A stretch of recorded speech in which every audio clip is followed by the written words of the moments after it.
경고를 듣지 못하고 수트케이스를 열어본 태술. 그 안에는 형 태산의 카메라가 들어있었습니다. 과거 형과의 추억을 떠올리는 태술. 천재 공학자 태술의 실험이 성공을 하고 함께 축하하며 디카로 바꿔주겠다고 말했던 추억의 카메라. 그리고 태산의 핸드폰도 들어있었는데요. 알 수 없는 번호로 100통의 부재중이 찍혀 있고 갑자기 전화가 울립니다. 전화한 사람은 바로 박 사장이었는데요. 태산인 척 전화를 받아보는 태술입니다. 의문의 열쇠를 가지고 나오라고 말하는 박 사장. 팔에 적힌 번호를 물어보는데 무슨 말인지 알 수 없는 태술. 결국 정체를 들키고 맙니다. 에디김은 화가 나 태술을 빠르게 집으로 오라고 하는데 도착해보니 경찰들로 둘러싸여 있는 자신의 집을 보게 됩니다. CCTV를 보고 출동했다는 경찰. 자신이 거꾸로 붙여놓은 액자가 이상해 빼보니 그 벽에는 형을 찾지 말라며 그럼 태술이 죽는다는 경고의 메시지가 적혀 있었습니다. 한편 자신이 가져온 열쇠가 낯이 익지만 도통 어디에 사용했던 것인지 기억이 나지 않는 태술. 형의 카메라에 있는 필름을 발견하고 암시를 만들어 사진을 현상하기로 합니다. 오늘 자신의 모습까지 사진이 찍혀 있는 필름. 그리고 그보다 더 미래의 사진도 있었습니다. 바로 태술의 결혼사진. 태술의 결혼사진 속 신부는 바로 서해였는데요. 어떻게 된 일일까요? 결혼식 날 서해는 총에 맞아 죽게 되는데 총소리와 함께 꿈에서 깨는 서해. 서해에게는 과거인 걸까요? 미래인 걸까요? 둘이 결혼을 하다 서해가 죽기 때문에 태술을 찾으려고 한 것이고 서해의 아빠는 찾지 말라고 한 것일까요? 미래의 서해는 숨도 마음대로 쉴 수 없었는데요. 공기조차 독인 미래. 미래에는 대체 무슨 일이 있었던 걸까요? 한편 써니 일하고 있는 중국집으로 찾아온 현승. 써니 서해를 마주했던 첫날 당황해 경찰에 신고를 했었는데요. 그 녹음 파일을 가지고 서해의 흔적을 찾아내는 단속국입니다.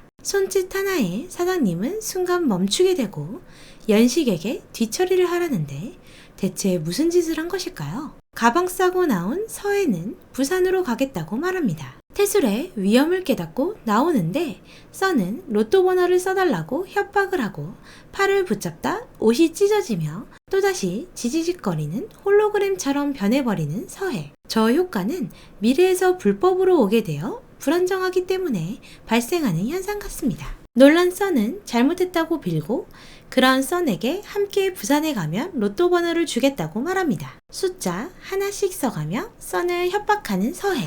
꼼짝 못하고 서해를 돕는 선. 자신의 옷을 입은 서해를 보고 한눈에 반합니다. 사장님에게 전화를 하고 부산을 함께 가려는 선. 사장님은 연식에 의해 살해당해 전화를 받지 않고 있네요. 결국 서해의 위치를 알고 찾아온 단속국. 눈치챈 서해는 이미 맞이할 준비를 다 하고 있었네요.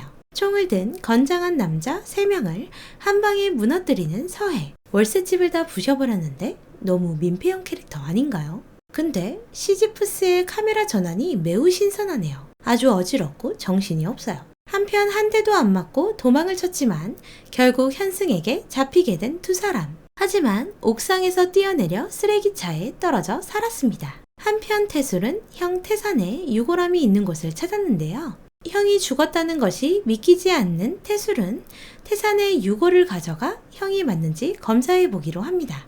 검사를 확인하려는 순간 에디김과 서진이 함께 나타나고 놀란 태술은 대처합니다. 결과는 불일치. 태술보다 더 이상한 두 사람. 구린내가 나더니 역시나 에디김과 서진 둘은 뭔가 있나 보네요. 태술은 열쇠의 정체를 봉선이 흘려한 이야기에 힌트를 얻는데요. 형이 처음 차려준 연습실에 찾아온 태술. 문이 열려있는 연구실 안으로 들어간 태술. 그 안에는 형이 보입니다. 또다시 환각에 시달리는 것인지 아니면 진짜인지 모르겠는 태술. 그때 다시 박 사장에게 전화가 옵니다. 태술이 가지고 있는 열쇠가 맞는 금고를